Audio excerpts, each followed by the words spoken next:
তোমরা বসে পড়ো, তোমরা বসে পড়ো, কেউ পুলিশের উপর জল ছিটাবে না, খুব বহু কাজ করবেন না, সবাই বসে পড়ো। আমাদের শান্তিপূর্ণ অবস্থান নিক্ষেপ, আমরা শান্তি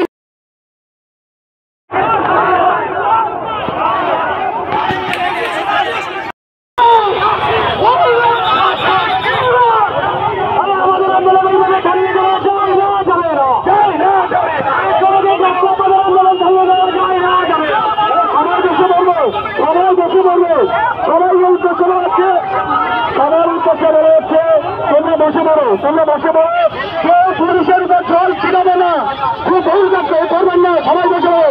আমাদের শান্তিপূর্ণ অবস্থান নিক্ষেপ, আমরা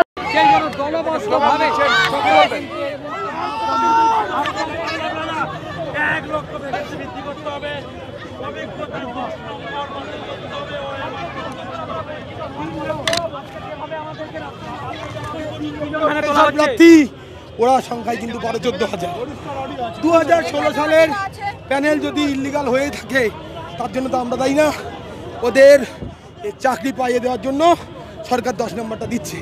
কেন দেবে? ওদের প্যানেল যদি অবৈধ হয় তাহলে কেন ওরা 10 নম্বর পাবে? একটা বিষয়। আর দুটো বিষয়, 2 নম্বর বিষয় হচ্ছে এক্সপিরিয়েন্সের নাম্বার পৃথিবীর ইতিহাসে কোনোদিন আগে যোগ হয়নি পরীক্ষার সঙ্গে। আমরা 70 এক্সাম দিয়েছি, ওরা 80তে এক্সাম দিয়েছে, ঠিক আছে? তাহলে দেখা যাচ্ছে আমরা 70 এক্সাম দিয়ে কত কাটার যাচ্ছে? 75। পৃথিবীর ইতিহাসে এই প্রথম 70-এ পরীক্ষা দিয়ে 75-এ কাট অফ, ঠিক আছে? তাহলে আমাদের পরীক্ষা নেওয়ার কোনো প্রয়োজন ছিল না। সরকারের ফ্রেশারদের রিক্রুটমেন্ট এবং ইন সার্ভিসদের রিক্রুটমেন্ট আলাদা হওয়ার দরকার ছিল।